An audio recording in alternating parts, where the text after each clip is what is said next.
1월 둘째 주일입니다. 새해를 시작하는 벽두에 여러분 가슴에 무엇인가를 향한 어떤 꿈, 어떤 설렘이 있는지를 묻고 싶습니다. 한 해를 시작하면서 여러분 마음에 혹여라도 어떤 일에 대한 부담감을 느끼는 것은 없는지, 영적인 부담감, 하나님께서 우리들에게 주시는, 성령을 통해 우리들에게 주시는 감동 가운데 허락하시는 부담감, 그런 것들이 여러분에게 있는지를 묻고 싶습니다.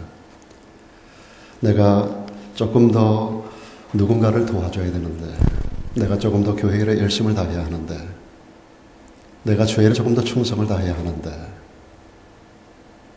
내게 맡겨진 직분을 내가 잘 감당해야 하는데, 뭐 이런저런 여러 가지 부담감들이 여러분 안에 성령을 통하여 여러분들에게 있어야 할 것입니다. 이런 부담감들을 일컬어서 하나님께서 우리들에게 맡겨주시는 사명이라고 말하는 것입니다.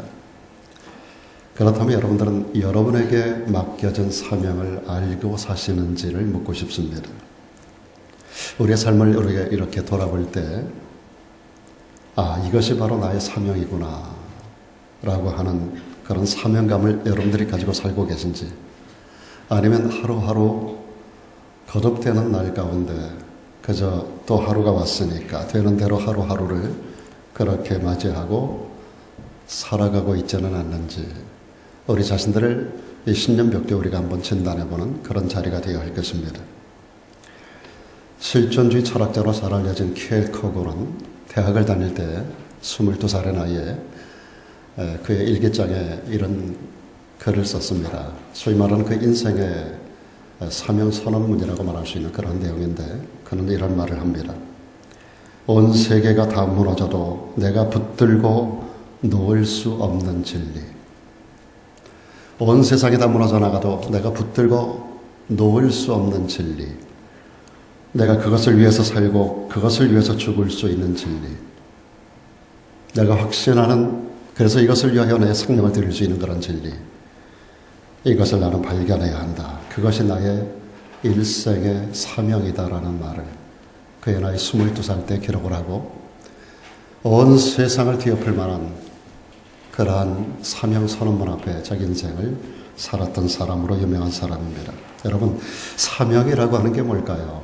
사명이라고 하는 것은 한마디로 말하면 하나님께서 내 생명을 바쳐서 하라고, 행하라고 맡겨주신 일, 그런 것들을 우리는 사명이라고 말합니다. 하나님께서 우리를 헛되이 이 땅에 보내지 않으셨습니다. 하나님의 선하신 목적, 기뻐하신 목적, 온전하신 목적을 따라 우리를 이 땅에 보내주시고, 그리고 그 일을 위하여 우리의 생명을 바쳐 그 일에 우리의 삶을 드리라고 명령하는 바가 있을 것입니다. 이런 것을 사명이라고 말합니다.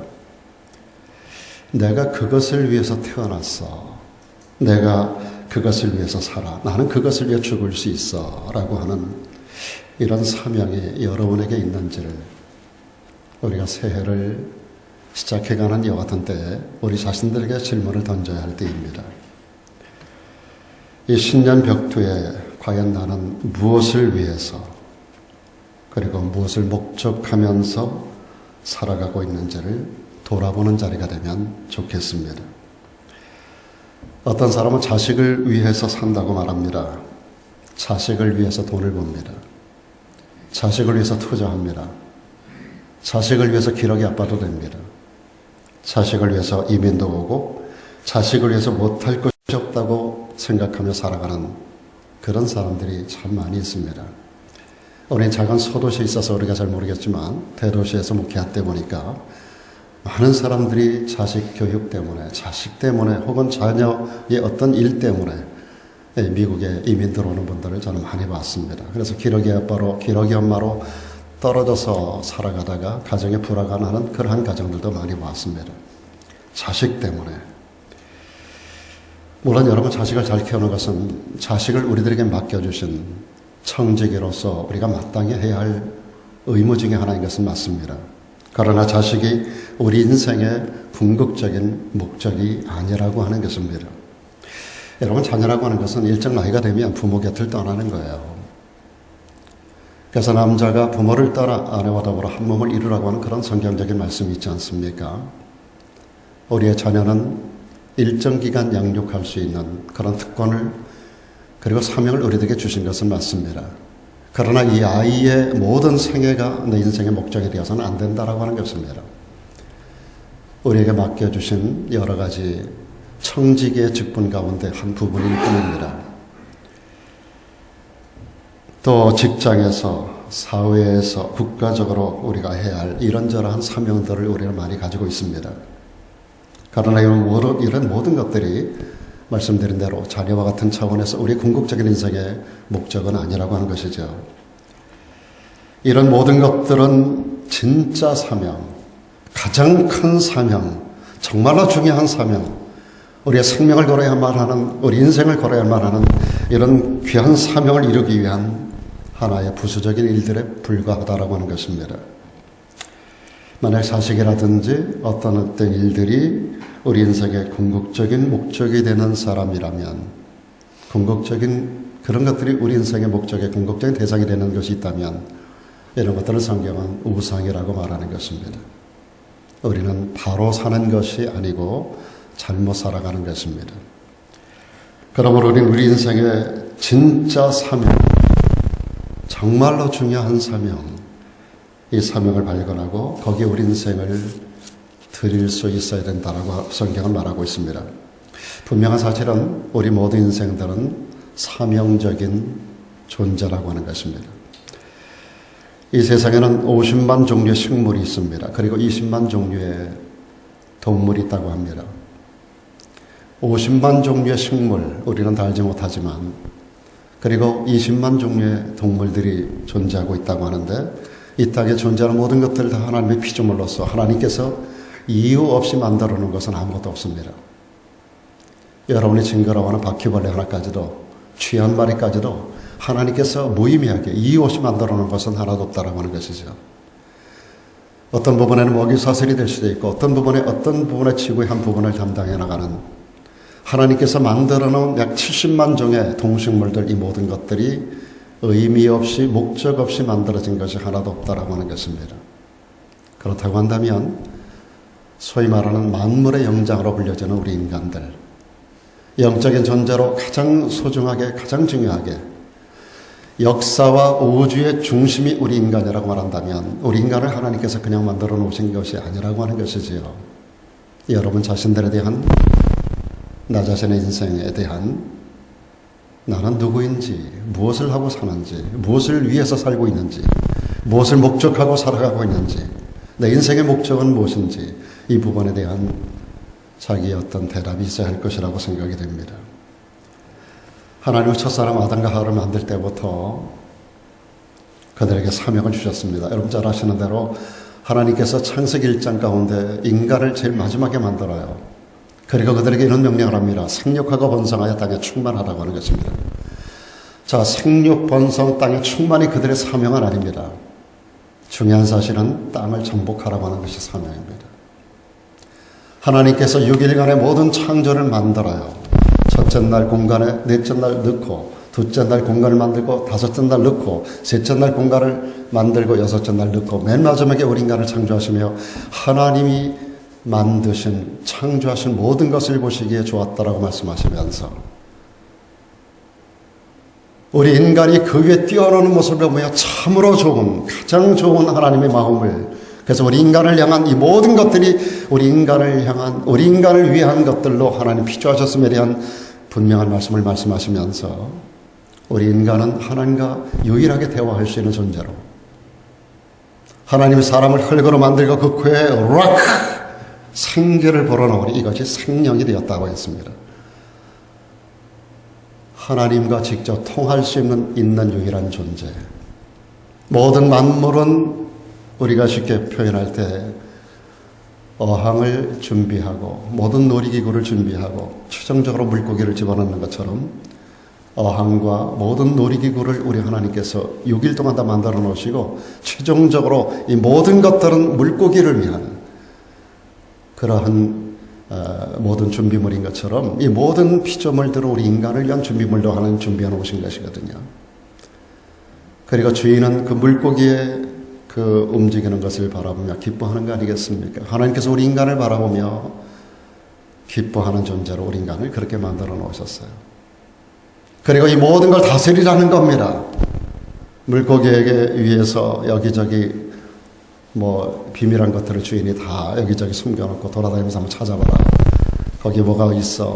그 들치면 먹을 게 있고, 거기 가면 놀이기구가 있고, 하나님께서 모든 만물 가운데 그런 걸 다 만들어 놓으시고, 우리 인간으로 하여금 지적 능력을 가지고, 창조적인 하나님의 능력을 그들에게 주시고, 시간이 지나가며 문화 발전 명령을 허락하시고, 우리 인간만이 문화가 발전되고 세상을 변화시켜 나갈 수 있잖아요. 여러분, 일찍이 만들어진 인간과 가장 유사하다라고 하는 어떤 존재, 그것이 원숭이가 됐든 뭐가 됐든 그것은 원래 태초의 모습 그대로 오늘까지 그런 모습으로 살아가고 있습니다. 우리 인간만이 시간이 지나가면서 자꾸만 발전해 나가는 거예요. 여러분, 원숭이가 발전하는 어떤 문화 앞에 서 있는 거, 어떤 문화 개발하는 거 보셨습니까? 모든 동물들은 다 본능에 의하여 움직여지는 것들이에요. 그러나 우리 인간은 이성을 가지고 있어요. 영을 가지고 있어 하나님과 통하는 존재들이에요.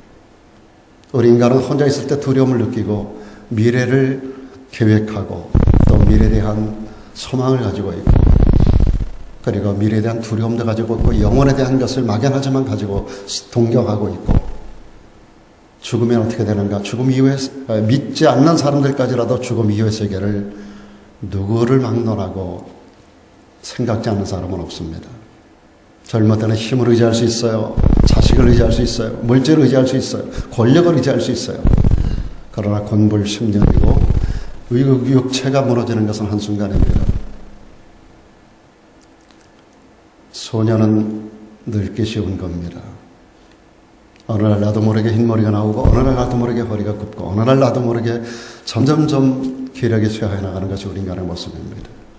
흐르는 세월처럼, 흐르는 강물처럼 우리는 정지될 수 없는, 그리고 점차 소멸돼 나갈 수밖에 없는, 사랑 여러분, 그런 우리 인간에게 대한 하나님의 창조의 목적에 대한 발견과 그 목적에 의해서 우리가 살아가는 사명이 우리들에게 없다면 우리 인간은 헛된 인생을 살아가고 있는 것입니다. 분명히 하나님께서 인간에게 명령합니다. 땅을 정복하라.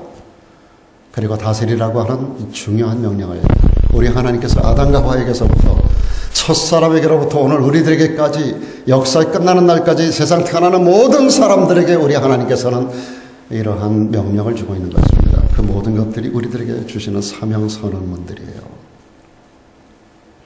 그런데 아담과 하와는 타락하고 범죄함으로 이 사명을 이루지 못했습니다.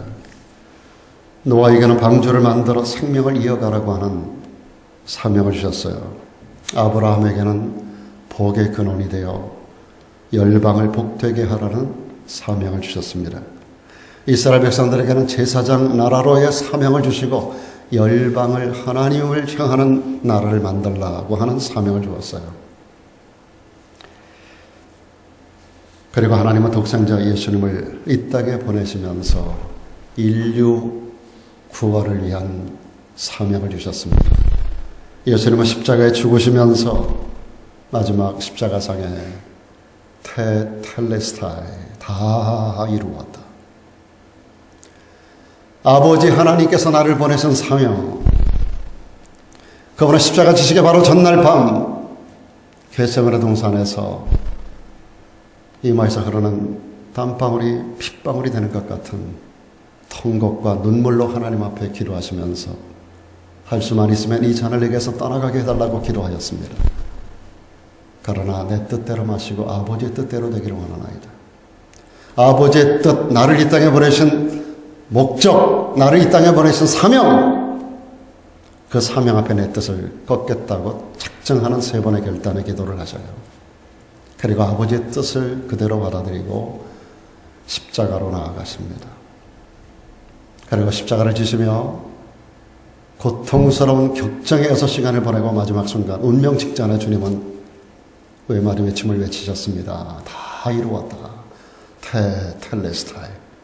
다 이뤘다는 건 다른 게 아닙니다. 아버지께서 나를 보내신, 이 땅에 나를 보내신 분명한 이유, 아버지께서 나를 이 땅에 보내신 사명, 내게 맡겨둔 사명을 내가 완수했다라고 하는 것입니다. 그리고 아버지께로 가셨습니다. 예수님을 이 땅에 거니시면서 주님을 따르는 제자들과 그리고 불특정의 다수의 무리들을 향하여 당신이 왜 이 땅에 오셨는가에 대한 분명한 이유를, 내가 왜 이 땅에 왔는지, 내가 어떤 사명을 가지고 이 땅에 왔는지에 대한 분명한 이유를 여러 번 말씀해 주셨어요. 주님은 이렇게 말씀합니다. 내가 온 것은 세상을 심판하려 함이 아니라 세상을 구원하러 왔다고 말씀하셨어요. 내가 이 땅에 온 것은 내가 의인을 부르러 온 게 아니라 죄인을 불러 회개시키려고 왔다라고 말씀하셨어요. 내가 이 땅에 온 것은 양으로 생명을 얻게 하고 더 풍성히 얻게 하기 위한 목적을 가지고 왔다라고 말씀하셨어요. 주님은 마태복음 20장에서 이런 말씀합니다. 인자가 온 것은 섬김을 받으려 함이 아니라 오히려 섬기려 하고 많은 사람을 위하여 많은 사람의 대속물로 내 목숨을 많은 사람의 대속물로 주려고 왔다라고 분명히 말씀하셨어요. 그리고 이 모든 말씀들을 누가복음 4장에서 구약의 말씀을 이끌어 요약하고 분명히 당신이 땅에 오신 사명에 대하여 이렇게 정리하셨습니다. 주의 성령이 내게 임하셨으니 이는 가난한 자에게 복음을 전하게 하시려고. 이 가난한 자는 인류를 말하는 것입니다. 가난한 자에게 복음을 전하게 하시려고 하나님께서 성령을 통해 내게 기름을 부으셨으니, 기름 붓는다는 의미는 쓰시겠다는 겁니다. 목회자들에게 기름 부어 쓰시잖아요. 집사 안수할 때 기름 부어 쓰시잖아요. 장로 안수할 때 기름 부어 쓰시잖아요. 기름 붓는다는 것은 내가 너를 쓰겠다는 거예요. 내가 너를 쓰겠다. 성령을 통하여 아버지 하나님께서 내게 기름을 부으시고 그리고 나를 보내시는 거예요. 쓰겠다고 하기에 현장으로 보내시는 거예요. 어떤 일을 위해서 포로된 자에게 자유를, 눈먼 자에게 다시 보게 함을 전파하며 눌린 자를 자유케 하고 주의 은혜의 해, 열방을 포로된 백성들을 그 모든 포로에서 해방시키는 희년의 역사를,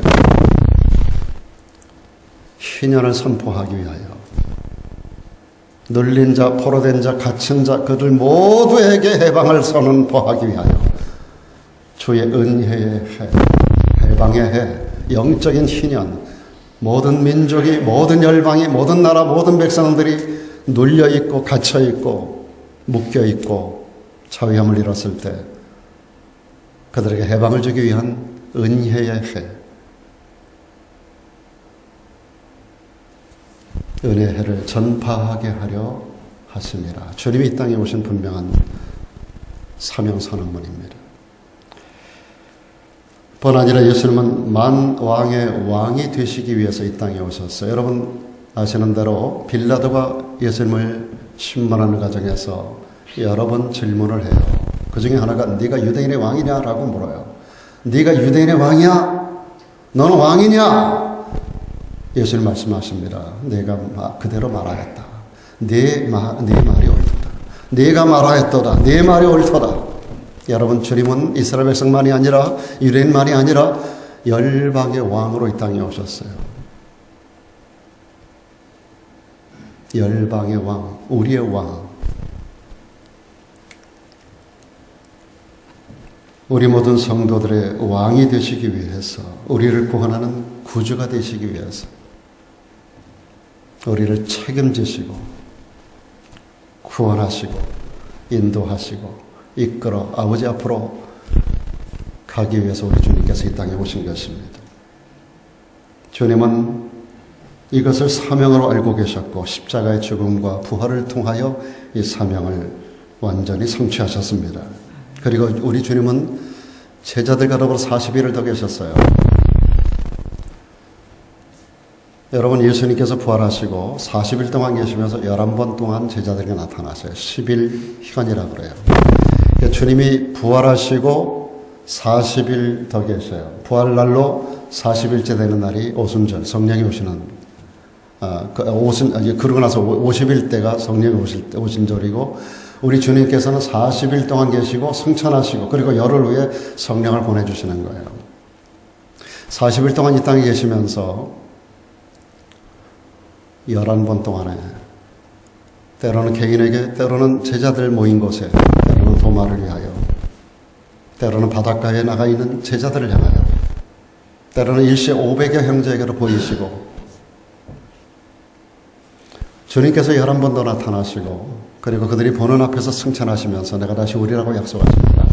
중요한 사실은 단순 승천이 아닙니다. 주님께서 당신이 이 땅에 오신 사명을 당신이 테텔레스타이, 십자가를 통하여 완성하시고, 그리고 나서 이제로부터 행할 일들, 이제로부터 남겨진 하나님의 당신을 이 땅에 버리신 사명을, 이 땅에 교회를 세우시면서 제자들에게 사명을 위임하십니다. 그래서 우리 주님께서 이렇게 말씀하는 거예요. 그러므로 너희는 가서 모든 족속을 제자로 삼아라. 그리고 아버지와 아들과 성령의 이름으로 침례를 줘라. 그리고 내가 너에게 분부한 모든 것을 가르쳐 지키게 하라. 이것이 제자들을 향한 사명인 것입니다. 너희는 가서 모든 사람을 제자 삼아라. 이것이 본동사예요. 그리고 나머지 모든 것들은 그것을 이루기 위한 도구들입니다. 제자 삼기 위하여 가고, 제자 삼기 위하여 가르치고, 제자 삼기 위하여 침례도 주고, 제자 삼기 위하여 가르치고 지키게 하라고 하는 이 모든 것들이에요. 여러분, 너희는 가서 모든 족속을 제자 삼아라. 모든 족속을 제자 삼아라. 우리 주님께서 당신의 사명을 계속 위임하셨습니다. 사도 바울이 이 사명을 발견하고 이 사명 앞에 충성을 다했습니다. 오늘 본문의 말씀 23절, 24절에서 그는 이렇게 말합니다. 오직 성령이 각 성에서 내게 증거하여 결박과 환난이 나를 기다린다고 말한다. 바울은 가는 곳이 어딜지 모르지만 성령의 인도를 따라갑니다. 아브라함이 여호와의 말씀을 듣고 따라가는 것처럼 사도 바울은 성령의 인도를 따라갑니다. 자기는 아시아로 가고 싶지만 성령이 유럽으로 가라 하면 마케도냐 사람의 환상을 통하여 이리 와서 건너와서 나를 도우라고 할 때 성령의 역사를 믿고 그는 마케도냐로 유럽으로 들어갑니다. 유럽에 가면 마케도냐로부터 유럽을 돌아서 그런 로마에까지 들어가는 이 모든 과정이 그의 모든 선교의 1차, 2차, 3차 그리고 4차에 죄수가 되어 호성선을 타고 로마에 들어가 마지막 그의 목이 떨어져 순교하는 순간까지 그런 성령의 인도하심과 가라고 하시는 방향을 따라 그는 가는데 중요한 사실은 나의 달려갈 길과 주 예수께 받은 사명, 이 사명이에요. 주 예수께 받은 사명, 그게 뭐냐? 곧 하나님의 은혜의 복음 증거하는 일. 그것을 마치려 하면 마칠 때까지 나의 생명을 조금 더 귀한 것으로 여기지 않겠다라고 그는 말하고 있는 것입니다. 여기서 사도 바울은 주 예수께 받은 사명이라고 말합니다. 사명의 출처를 분명히 말하고 있습니다.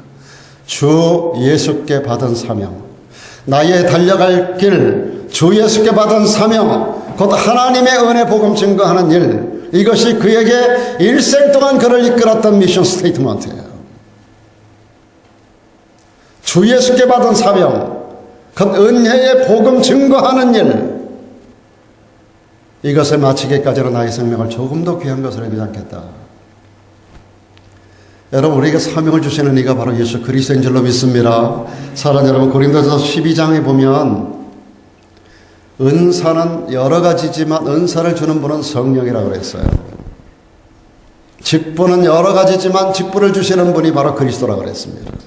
여러분, 우리가 많은 직분을 가지고 있습니다. 저는 저의 직분, 여러분 각양 모습의 직분들, 우리에게는 모든 성도가 아주 풀로 직분을 받고 움직이고 있습니다만 중요한 것은 이 모든 직분은 김 목사가 생각해서 이분은 집사 시켜야 되겠다, 이분은 뭐 목자 시켜야 되겠다, 이분은 뭐 해야 되겠다, 이래서 여러분에게 맡기는 게 아니라는 거예요.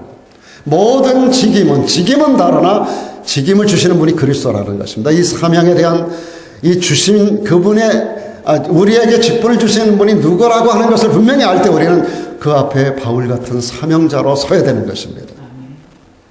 해도 되고 안 해도 되고 하는 것이 아니에요. 여러분, 요즘 우리가 수요예배 때 출애굽기 3장을 통하여 모세를 부르는 하나님의 그 영광스러운 모습을 보지 않습니까?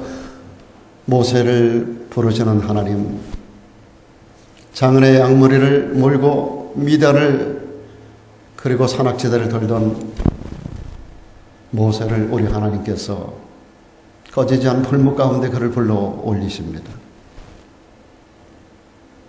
그리고 그에게 말씀합니다. 모세야, 네가 선 땅은 거룩한 땅이니 내 발에 신을 벗어라. 그리고 그에게 사명을 주시는 가운데서, 그래서 모세 콜링의 현장 가운데 보면 하나님께서 그를 불러서 분명한 사명을 주셔요. 이제 가라는 거예요. 가라 모세.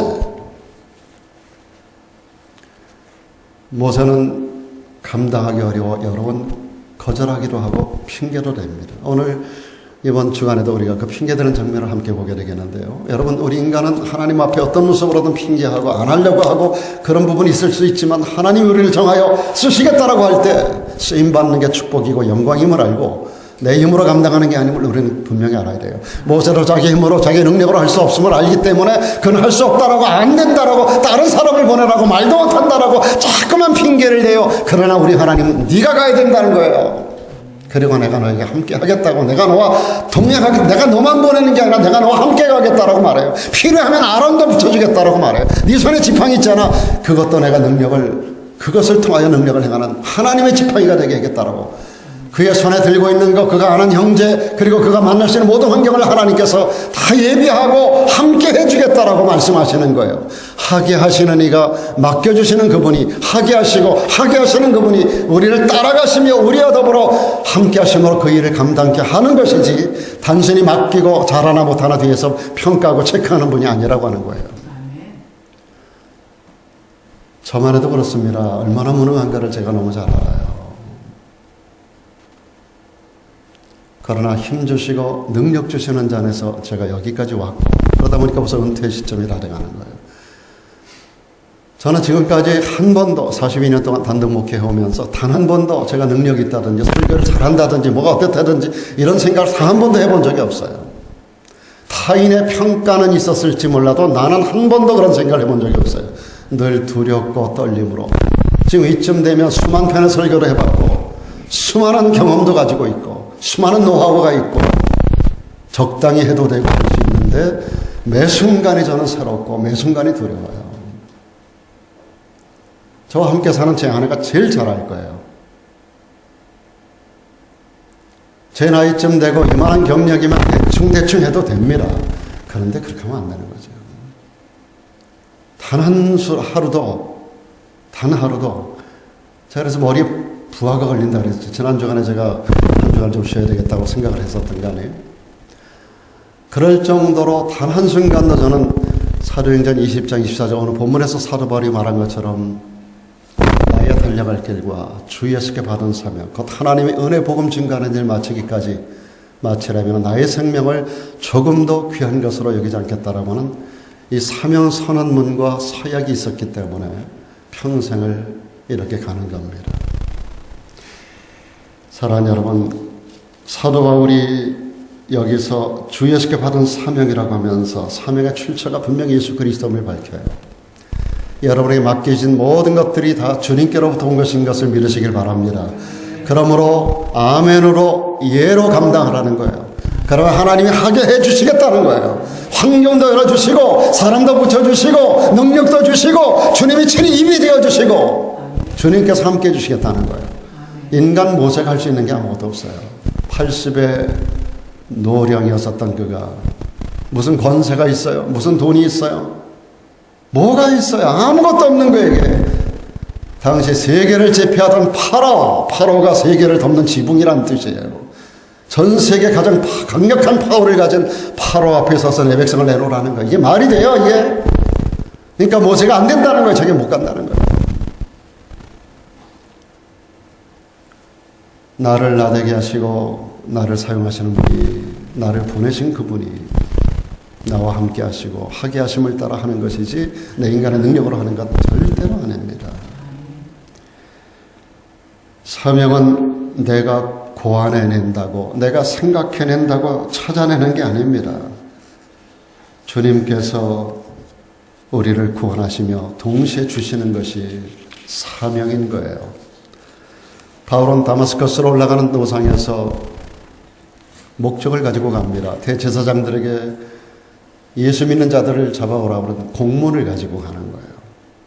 그걸 펼쳐놓고 교회들마다 모이는 곳마다 찾아가서 크리스천들을 끌고 오는 사명을 가지고 가다가 그 다메섹 도상에서 그를 찾아오신 예수 그리스도를 빛 가운데 만나요. 꼬꾸라져요. 뒤집어져요. 주님을 만나요. 그리고 거기서 사명을 받아요. 이방인을 위한 택한 그릇이라. 너는 이방인을 위한 택한 그릇이라. 가라. 그리고 이 사명을 성취하는 것이 그 인생의 목표가 되었습니다. 그는 그것을 위해 일생을 달려갔고 사명 성취를 하면서 죽었습니다. 여기 어르신들은 잘 알 거예요. 한국의 여성 1호 박사로 김환란 박사를 여성 지도자의 대명사로 알려져 있었던, 요즘 젊은 세대는 잘 모르겠지만 제가 젊었을 때도 김환란 여사에 대한 얘기를 많이 들었어요. 그분이 미션 스쿨인 이화학당에서 공부를 하면서 매일 예배를 드리고, 그 이화학당이 미션 스쿨이니까 예배가 매일 있잖아요. 일주일에 적어도 몇 번 학교에서 모이고 예배 드리고 바이블 스터디 하는 시간이 있고. 근데 불신자였었던 김환란 이 학생이 학교 가가지고 예배는 자꾸 드리고 성경을 배우는데 믿어지지가 않는 거예요. 그래서 어느 날 그가 3일을 작정 기도를 했어요. 금식하면서 3일 동안 금식을 선포하고, 그리고 하나님 앞에 기도하는 거예요. 하나님 살아계신다면 제게 보여주세요. 체험하게 해주세요.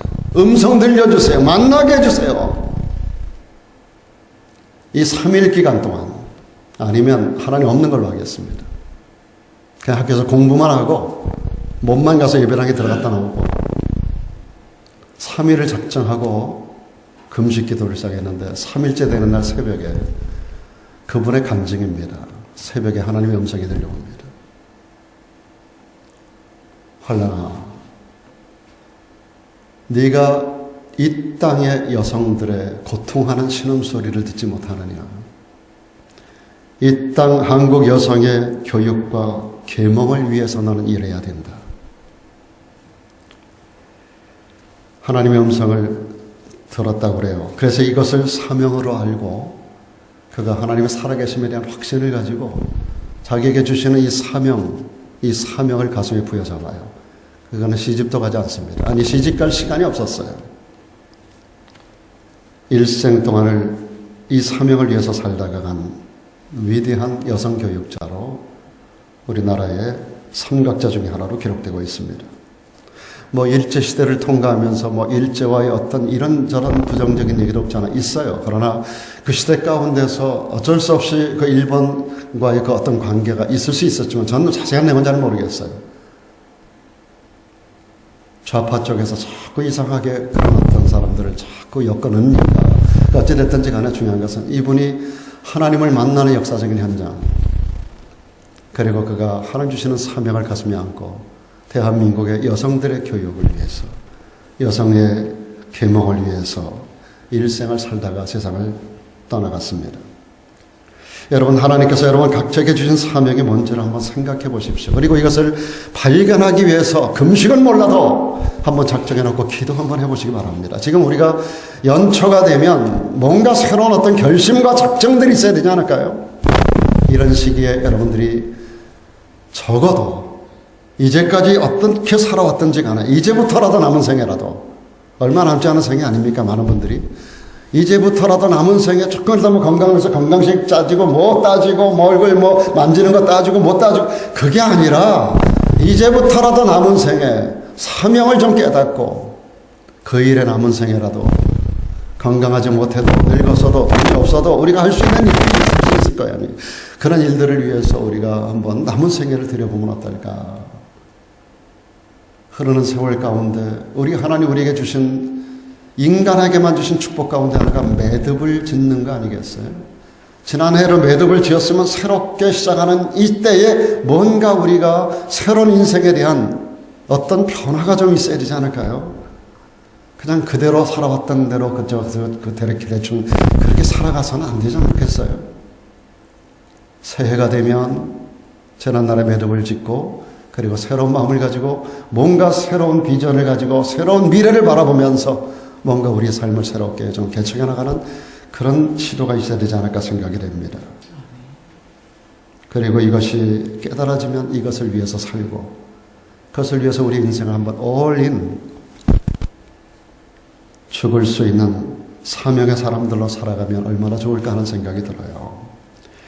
여러분, 우리가 모세 얘기했습니다만 모세로부터 역사의 위대한 발자취를 남긴 사람들 다 하나님께로부터 온 사명을 발견했어요.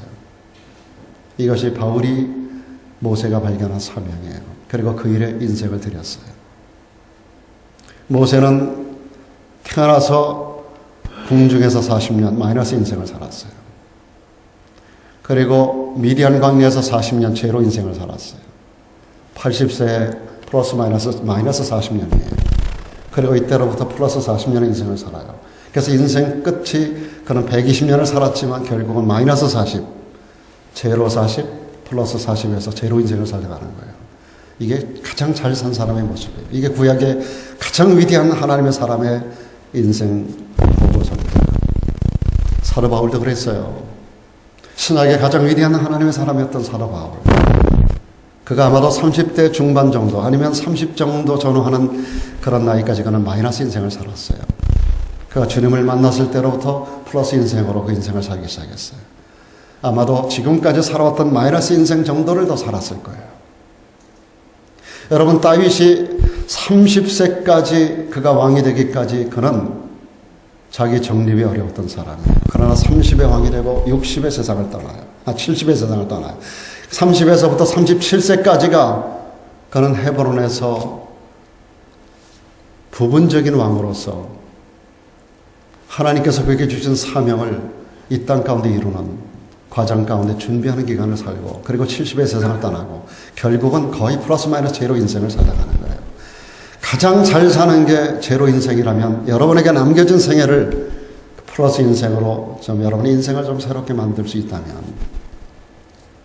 거의 제로 인생에 가깝게만 살아갈 수 있도록 지금까지 나를 위하고 지금까지 내가 내 인생의 주인 되고 살아왔을지라도 이제 이후로는 지금까지는 내 자식 때문에 뭐 때문에 사업 때문에 그래서 많은 시간들이 마이너스 인생을 살아왔다면 지금부터라도 좀 플러스 인생으로 지난날의 마이너스 부분들을 좀 커버해 나가는 그런 기간을 살아갈 수 있으면 얼마나 좋을까 그 생각을 해보게 됩니다.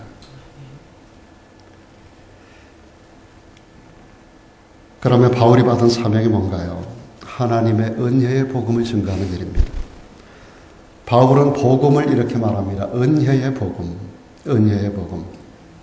그냥 복음이라고 안 했어요. 은혜의 복음입니다.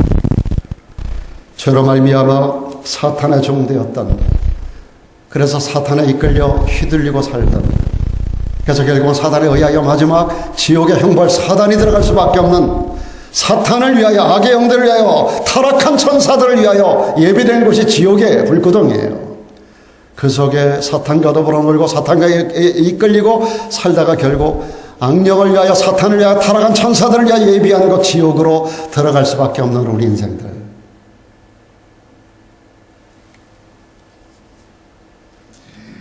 그런 우리 인생들을 위해서 하나님께서 독생자를 이 땅에 보내주시고 내가 죽어야 할 그 죽음을 주님이 대신 죽게 하시고 그리고 부활하시면서 그 예수님을 단지 믿기만 하면 그분의 모든 공로가 나에게 은혜로 다가오게 되는 것입니다. 여러분, 십자가상의 한편 강도가 그 상황에서 죽기 얼마 불과 한두 시간 몇 시간 전에 그가 주님을 영접하는 사건을 봅니다.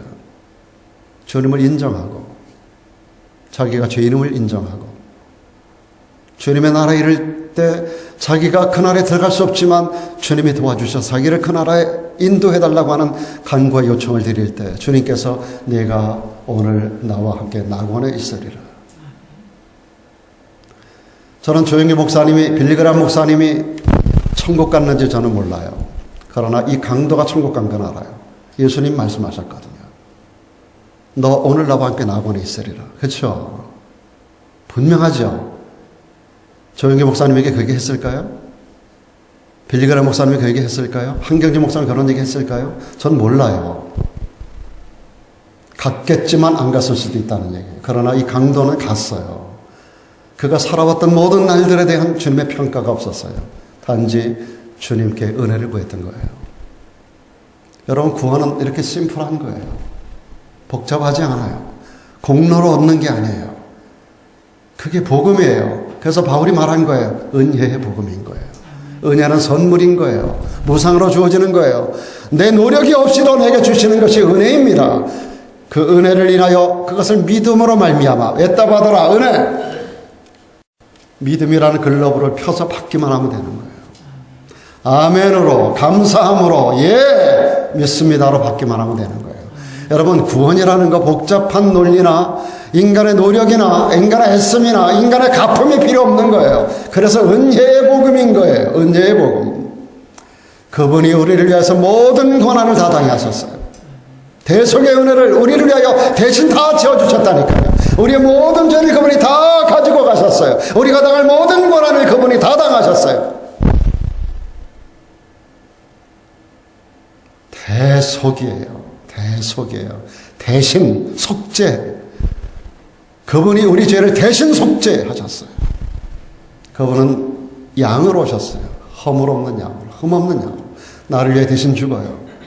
여러분, 사람들이 구약시대에 사람들이 하나님 앞에 자기 죄를 사함을 받기 위해서 양을 끌고 옵니다. 무음한 양을 끌고 와요. 제사장 앞에 와가지고 그놈에다가 머리에 손을 얹고 기도하면 내 죄가 그놈에게 들어가고 내가 죽을 대신 그 양을 잡아 죽이는 거예요. 그럼 양은 나를 위해 죽고 나는 죄사함을 얻는 거예요. 이 원리가 신약시대 예수님에게서 완성된 거예요. 구약시대는 매 연마다 매 때마다 잡아야 돼. 다 죽이고 그러나 신약에 와서는 예수님께서 한 번에 완전한 제사를 드린 줄로 믿습니다. 단번에 완전히 영원한 속죄의 제사를 주님이 드려주셨어요. 다시 우리가 양을 잡아 죽일 필요 없어요. 예수님은 다시 와서 다시 십자가 질 이유가 없어요. 단번에 완전히 영원히 영원한 속죄를 담당해 주신 거예요. 우리는 한 번에 그분의 은혜를 믿음으로 말미암아 구원 얻는 거예요. 그래서 이게 복음이 은혜의 복음인 거예요. 은혜의 복음, 은혜의 복음. 이게 엄청난 축복인데 너무 쉽고 너무 간단해서 사람들이 이것을 믿지 않는 거예요. 베드로전서 2장 9절에 오직 너희는 택하신 족속이라 했고 왕이요 제사장이라 했습니다. 거룩한 나라요 그분의 소유된 백성이 되었다고 그랬습니다. 할렐루야. 이는 너희를 어두운 데서 불러내요. 어두운 데서 불러내요. 그의 기이한 빛에, 그분의 기이한 빛이에요. 우리가 설명할 수 없는 기이한 빛에 들어가게 하신 자. 이것이 그분의 아름다운 덕이에요. 이것을 우리가 믿고 받았고 누리고 이루어나가는 과정에서 우리는 이것을 다른 사람들에게 이 은혜의 복음을 뭐라 그랬어요? 선전하는 자가 돼야 돼요. 이것이 우리에게 주어진 사명 선언문인 것입니다. 선전하는 자. 예수님은 마지막 승천하시면서 너희는 온 천하에 다니며 만민에게 복음을 전파하라. 때를 어떤지 못 어떤지 항상 힘쓰라고 하셨습니다. 이 말씀은 예수님이 재림하실 때 그렇게 했는지 안 했는지 물어보겠다는 겁니다. 너희는 온 천하에 다니며 만민에게 복음을 전파하라 하고 끝난 게 아니라 내가 다시 와서 그렇게 했는지 안 했는지를 물어볼 거야. 회개하신다는 거예요. 여러분, 지난번에 우리가 5달란트, 2달란트, 1달란트 받은 자에 대한 종들에 대하여 주인이 다시 돌아와서 회개하잖아요. 회가이가 아니라 회개입니다. 회개하잖아요. 그럴 때 5달란트 받은 자, 2달란트 받은 자가 배를 남긴 걸 갖다 놓잖아요. 1달란트 받은 자 땅에 묻었다가 갖고 와서 갖다 놓잖아요. 회개하는 날이 온다. 우리에게 이 사명을 맡기고 명령하셨으면 와서 주님이 체크할 날이 온다는 거예요. 너희는 온 천하에 다니며 만민에게 복음을 전파하라. 때를 어떤지 못 어떤지 항상 힘쓰라고 하셨으면 그렇게 했는지 안 했는지 주님 다시 온다 그랬잖아요. 다시 와서 그렇게 했나 안 했나를 체크해 보겠다는 거예요. 그날에 잘하였더라 칭찬받았던 5달란트, 2달란트 받았던 종들처럼 칭찬받는 자의 자리에 제가 여러분이 함께 있기를 주의 이름으로 축복합니다. 그래서 바울은 은혜 복음 증가하는 일하여 자기 생명보다 이것이 귀하다고 말씀하고 있는 것입니다. 주님 주신 사명이 생명보다 더 귀한 것을 알았던 예수님의 제자들 대부분이 사도 바울과 더불어 함께 순교의 자리에 들어갔습니다. 우리나라도 그런 사명자들이 많아요. 주기철 목사님이나 손양원 목사님, 그리고 많은 우리의 믿음의 선진들 가운데 많은 분들이 순교의 피를 흘리면서 믿음을 지켰고 그 흘린 그 피가 땅에서 소리를 질러대는 거예요. 그 피로 인하여 대한민국이 복음화가 되고 대한민국이 세계적인 나라로 우뚝 세워진 밑거름이 된 줄로 믿습니다. 5,000년 동안 핫바지 민족이었고 5,000년 동안 어둠 가운데 있었던 대한민국, 주의 첫빛이 동방에 비쳐 대한민국이 그 빛 가운데서 깨어난 나라가 된 거예요. 5,000년 동안 핫바지, 5,000년 동안 국수주의 쇄국 정책을 펼쳤던 나라, 5,000년 동안 어둠 가운데 있었던 나라, 세계에서 가장 못 사는 첫 번째, 두 번째, 세 번째 안에 들어가던 나라가 어떻게 지나간 100년 동안에 세계적인 국가로 부상할 수 있었을까요? 단순한 한강의 기적이 아닙니다. 그 100년 기간 동안에 전쟁이 있었고요. 그 100년 기간 동안에 우리 대한민국이 36년 일제시대를 통과했어요. 그 100년 기간 동안에 얼마나 많은 고통과 고초와 혼란과 고난이 우리나라에 있었어요. 그럼에도 불구하고 복음이 들어오고 이 모든 과정을 다 겪어 나가는 과정에서도 세계적인 나라로 우리나라가 설 수 있었던 건 다른 거 아닙니다. 주님의 빛이 동방에 비쳤기 때문이에요. 거룩한 동방에 주님이 찾아오신 나라, 주의 첫 빛이 동방에 비추시사 사면 뻗어가니 그 빛 가운데 어둠이 걸어지고 어둠을 장악했던 사단의 역사가 걷어져 나가고, 그리고 주님의 능력이 이 땅을 지배하고 주님의 비추는 빛 가운데서 이 땅이 개화가 되고 깨어나고 그 선한 영향력 아래서 우리나라가 세계적인 민족으로 도약하게 되었던 거예요. 여러분, 일제시대 때 일제 압박을 피해서 많은 사람들이 중국 땅으로 도망을 갔습니다. 그리고 그곳에 여러분 아시는 대로 독립군들이 있었는데요. 독립군 가운데 속해서 나도 독립군이 되겠다고 하던 많은 분들이 있었어요. 그런데 그때 당시에 독립군에 들어가기 위해서는 3가지 각오가 되지 않으면 독립군들이 받아주지 않았다 그래요.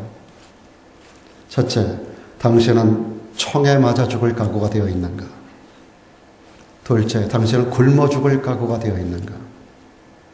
셋째, 당신은 추위에 얼어 죽을 각오가 되어 있는가? 이 3가지 각오를 점검하고 나서 독립군에 가입이 된다는 거예요. 총에 맞아 죽을 각오, 굶어 죽을 각오, 얼어 죽을 각오, 이 각오가 되지 않으면 독립군으로 받아주지 않았다는 거예요. 적어도 국가를 위해서 일하는 사람이라면, 나라를 위하여, 이 땅을 재건하기 위하여, 이 땅을 독립시키기 위하여 일하는 사람이라면 이런 각오가 있어야 한다는 거예요. 저도 군대를 갔다 왔습니다만 군인의 길 들어가자마자 외우잖아요. 조국을 위해서 이 한 목숨 던질 각오가 있어야 된다는 거예요. 군인들은 명령에 의하여 살기도 하고 죽기도 하지 않습니까?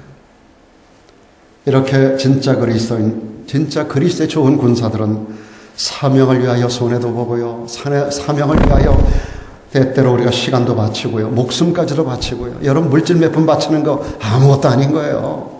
목숨까지 내놓는 거예요. 사명을 위해서. 바울이 모든 것 다 배설물로 여기지 않습니까?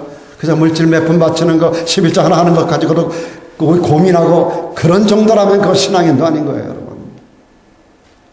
목숨을 내놓으라고 하는데 11조 가지고 그걸 가지고 고민하고 갈등하고 합니까? 그건 아무것도 아니잖아요. 우리가 주님을 위해서 산다는 거, 이 사명 앞에 산다라고 하는 것은 바울처럼 모든 것을 배설물로 여기고 나의 달려갈 길을 목숨을 다하는 순간까지.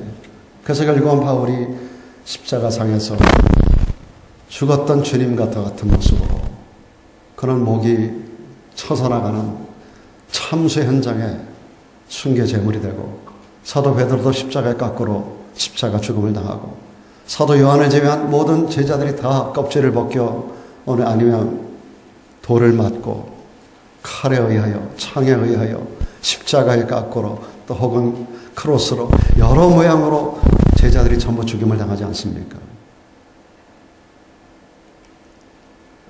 바울은 이 사명을 끝까지 잘 감당했습니다. 우리 26절에 보니까 내가 모든 사람의 피에 대하여 깨끗하다 그랬거든요. 여러분, 바울이 무슨 전쟁에 나가 전쟁한 것도 아닌데 피에 대하여 깨끗하다고 하는 게 무슨 말일까요? 여러분, 26절이 왜 여기에 들어가서 사명선언만 당하며 이어져서 나올까요? 모든 사람의 피에 대하여 깨끗하다.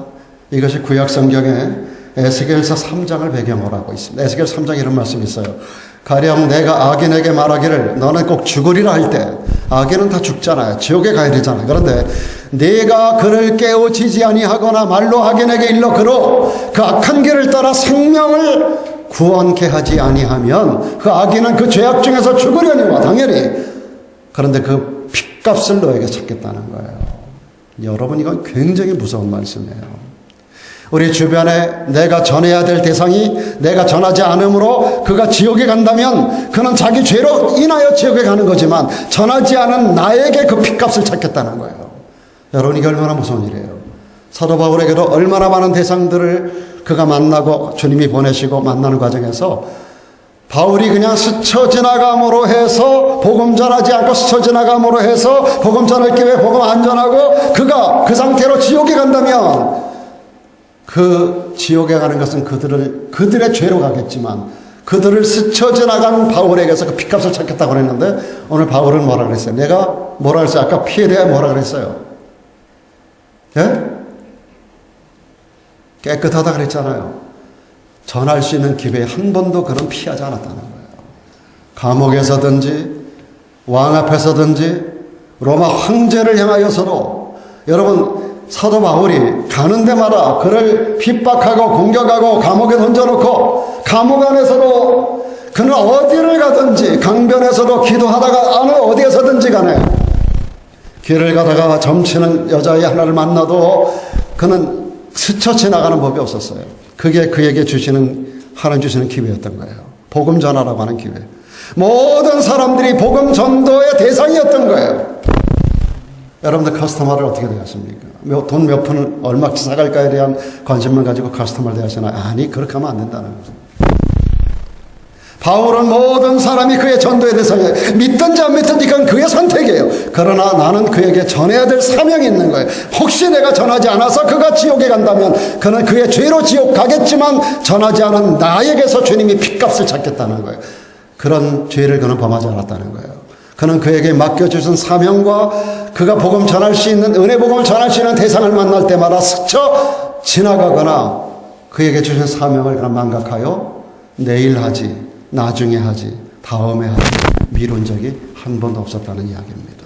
여러분, 이 이야기는 너무 큰 도전입니다. 여러분. 그리고 오늘 이 에스겔서는 굉장히 무서운 도전이에요. 저는 이 말씀을 준비하면서 굉장히 두려웠어요. 지난날 내가 미처 나중에 하지 그리고 내가 스쳐 지나갔던 사람이 없었는가를 저는 많이 생각을 해봤어요. 사랑하는 여러분, 우리가 모든 사람을 100% 어떻게 다 그렇게 복음을 전하겠습니까만 할 수 있을 때 우리가 스쳐 지나가는 자가 되어지지 않기를 바라는 것입니다. 바울은 사도행전과 그의 서신서 가운데 보면 그는 영적인 파수꾼으로서 만나는 모든 사람들에게 복음을 전하고 경고의 메시지를 전합니다. 그렇게 살면 죽어. 그렇게 살면 지옥 가는 거야. 그렇게 하면 안 돼. 예수 믿어야 돼. 안 믿으면 지옥 가는 거야. 사도 바울은 가는 데마다 모든 사람들에게 복음을 전했다는 얘기예요. 그래서 주변 사람 중에 믿지 않고 지옥 간 사람들의 그 핏값에 대하여, 피에 대하여 나는 무흠하다고 저는 그는 말하고 있는 것입니다. 여러분, 너무 무서운 얘기 아닙니까? 핏값을 나에게 찾는다는 거예요. 여러분의 가족 가운데, 친구 가운데, 이웃 가운데, 적어도 며칠에 한 번 정도는 전화하는 어떤 대상 가운데 믿지 않는 사람이 있다면 세상 말로만 이야기하고 끝나는 자가 세상 이야기로만 끝나는 그런 관계성으로 사람을 만나면 안 되는 겁니다, 여러분. 듣든지 아니 듣든지. 에스겔서에 그 부분이 계속 나오잖아요. 듣든지 아니 듣든지 계속 전하라는 거예요. 듣든지 아니 듣든지 그들이 예수 믿고 안 믿고는 그들의 선택에 듣든지 안 듣든지 우리가 해야 될 일은 전하는 일이에요. 그래서 에스겔 3장에서 우리 하나님께서 그렇게 하지 않으면 그 핏값을 그들은 그들의 죄로 인하여 그들이 멸망하고 지옥 갈 거지만 그 핏값은 나에게서 찾는다라고. 여러분 이건 엄청난 도전이고 굉장히 두려운 이야기예요. 오늘 저와 여러분들이 새로운 마음의 작정이 있으면 좋겠습니다. 우리가 오늘 살아있다는 의미가 뭘까요? 아직 젊으니까 사나요? 평균 수명이 안 됐으니까 살아있나요? 건강하니까 살아있나요? 여러분 건강해도 일찍 가는 분 많습니다. 젊어도 일찍 가는 분 많아요. 저는 워싱턴에 이 공동묘지 한번 갔다가 깜짝 놀란 적이 있어요. 새로 만들어진 그 공동묘지. 제가 아는 집사님 돌아가셔서 제가 캐나다에서 거기까지 미국 워싱턴까지 왔어요. 내가 너무나 사랑했던 집사님인데 저보다 2살이 위였었는데 저보다 한 15년 전에 세상을 떠나가셨어요. 근데 그분이 너무너무 충성하고 제가 캐나다에서 워싱턴 올 때마다 그분은 이 장사하는 분인데 냉장고가 한 8개 돼요. 항상 저에게 전화해요. 목사님 제일 큰 차 가지고 오세요.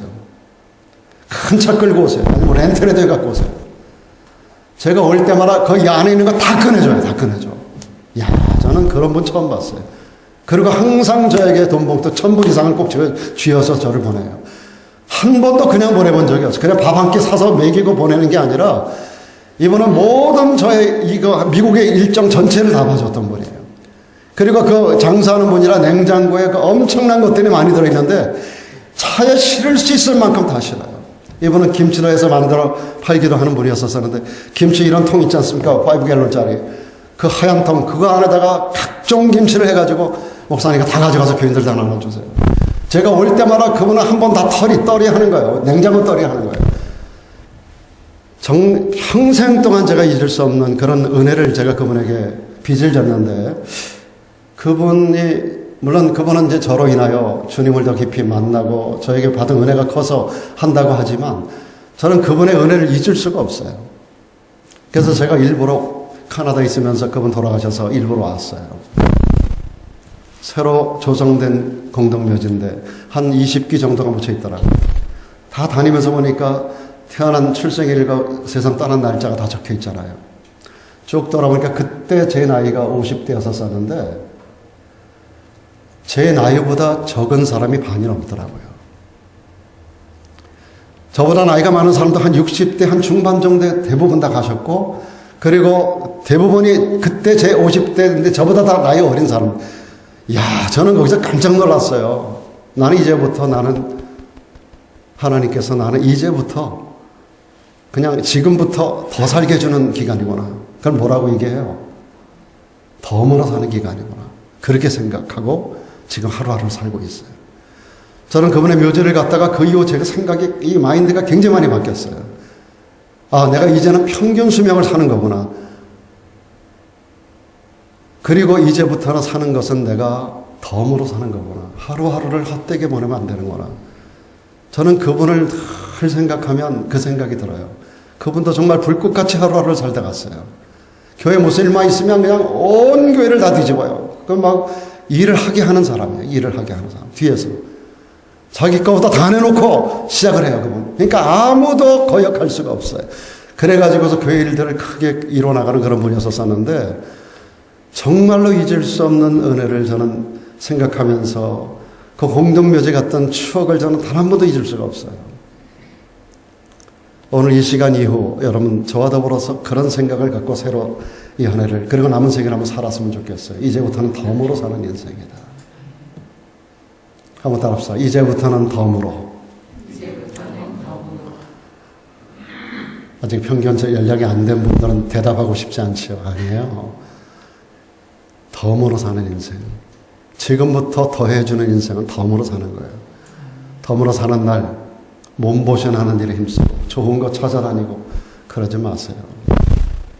저는 제 아내가 저에게 불편해하는 것 중에 하나가 교인들이 저를 접대한다고 좋은데 어디 모시고 가려고 그러면 제가 잘 안 가요. 식당에 저를 모시고 가도 저는 가급적이면 싼 거를 못해요. 지금도. 그리고 좋은데 어디 산골에 한국 같은 데 가도 그렇고 저기저기 다니다 보면은요. 교회가 큰 교회 가면 교인들이 접대하려고 서로 줄 서가지고 좋은 데 모시고 가려고 그런 분들이 굉장히 많아요. 근데 저는 그런데 먼데 잘 안 갑니다. 이렇게 먹어도 한 끼, 저렇게 먹어도 한 끼, 그냥 보통 수준에서 먹으면 되지. 뭘 목사를 접대한다고 그 비싼 데 가고. 저는 그렇게 한 번도 살아본 적이 없어요. 왜냐하면 사는 것 자체가 삶의 그 본질 자체가, 삶의 의미 자체가 그런 게 아닌 걸 제가 알기 때문에요. 사랑하는 여러분, 바울은 그 인생 말년에 이렇게 선언합니다. 내가 선한 싸움을 싸우고 달려갈 길을 마치고 믿음을 지켰으니 이제후로는 나를 위하여 의의 면류관이 예비되었으므로 주 곧 의로우신 재판장이 그날에 내게 주실 것이니 내게만 아니라 주의 나타나심을 사모하는 모든 자에게니라. 삶의 마지막 날 이 사명을 다 잘 감당했다고 주님 앞에 서는 그날의 의의 면류관, 생명의 면류관, 자랑의 면류관을 주님께서 우리들에게 주실 터인데 그 자리에서 어느 부흥사 목사님의 농담 삼아 하는 말처럼 개털 모자나 써라. 그런 자가 되면 되지 않지 않겠는가. 천국이 개털 모자는 없겠지요. 그러나 여러분, 우리에게 이 사도 바울이 말합니다. 자기에게만이 아니라 주의 나타나심을 사모하는 모든 자에게도 그 면류관을 주신다는 거예요. 우리가 그날에 함께 더불어 영광스러운 이 면류관을 받았으면 우리 모두가 되기를 주의 이름으로 부탁을 드립니다.